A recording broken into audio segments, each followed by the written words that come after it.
Current ఉండడం లేదని మహిళలు షర్మిలకు చెప్పారు. కరెంటు లేక మంచినీళ్లు కూడా రావడం లేదని వాపోయారు.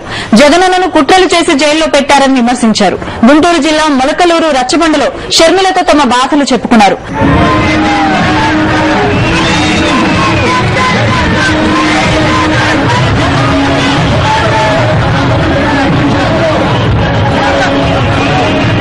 సరిగా లేకపోవడంతో పిల్లల చదువులు కూడా సాగడం లేదని మహిళలు వాపోయారు. దోమలు కుట్టి వ్యాధులు వస్తున్నాయన్నారు. వైఎస్ జగన్మోహన్ రెడ్డి నవ్వుతూ బయటకు వస్తారని చెప్పారు.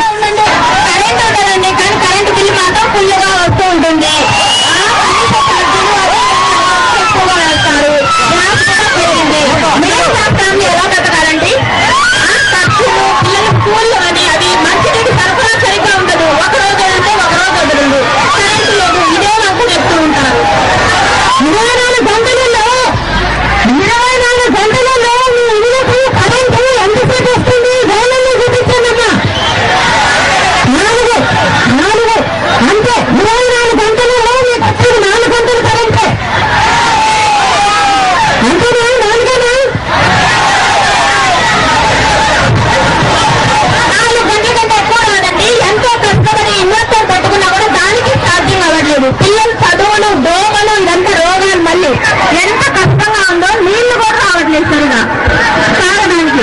అదేంటంటే కరెంటు లేదమ్మా ఎలా చేయాలి, ఎలా పెట్టాలి, నీకు ఎలా వదలాలి, ఇదే కారణం చెప్తున్నారు. వైఎస్ కారణప్పుడు మాకు ఇంత తెలుస్తుండేది కాదు. లేకపోతే జగన్ కారణాలు అంటే అందరూ కలిసి కుట్ర మళ్ళీ తన జైల్లో పెట్టారు. అయినా చిరునవ్వుతో కిరుపులు ఇలా బయటకు వస్తారు, సీఎం అవుతారు. తనపై కుట్రలు జరుగుతున్నాయని ముందుగానే గ్రహించారు వైఎస్ జగన్మోహన్ రెడ్డి. అందుకే గుంటూరు జిల్లా మాచర్ల నియోజకవర్గంలో ఉప ఎన్నికల సందర్భంగా మాట్లాడుతూ తనను అరెస్టు చేసే అవకాశాలున్నాయని తెలిపారు. తనను అరెస్టు చేసినా హింసకు దిగవద్దని అభిమానులకు సూచించారు.